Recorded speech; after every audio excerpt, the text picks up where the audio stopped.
So may dinalang motor dito mga par, Dubai. So nag-uusok na tong motor na to. So testing natin tong motor. Guusok na kasi to mga par. Ayun oh. Wala na, namamatay na. So dito niya dinala to sa jeg mga par. Ayun oh. Nagkakainan ng langis. So babaklasin ko na to para maayos na to mga par. Let's go. So nabaklas na namin yung NMAX B2 mga par. Titignan natin yung sunog ng cylinder head. So ito yung sunog ng cylinder head.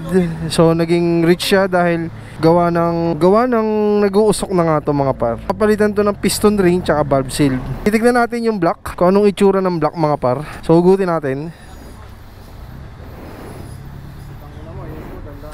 Ayan na.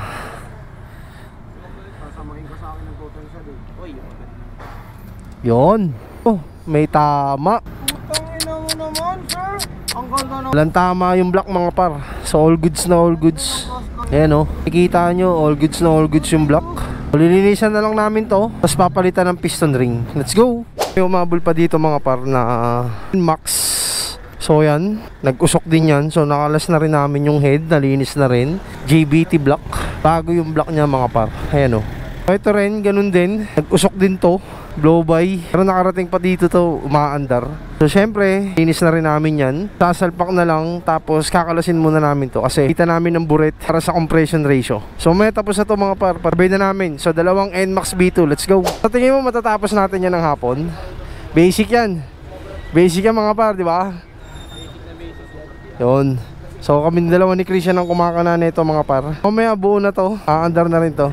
So busy si Boss Eman dahil dun sa NMAX B2 dahil pinipiston packet niya yung piston mga par. Ayan o, re-repaste niya yung piston o, diba? So syempre sa mga gusto magpakarga dyan, hindi yan bolt on lang, salpak na.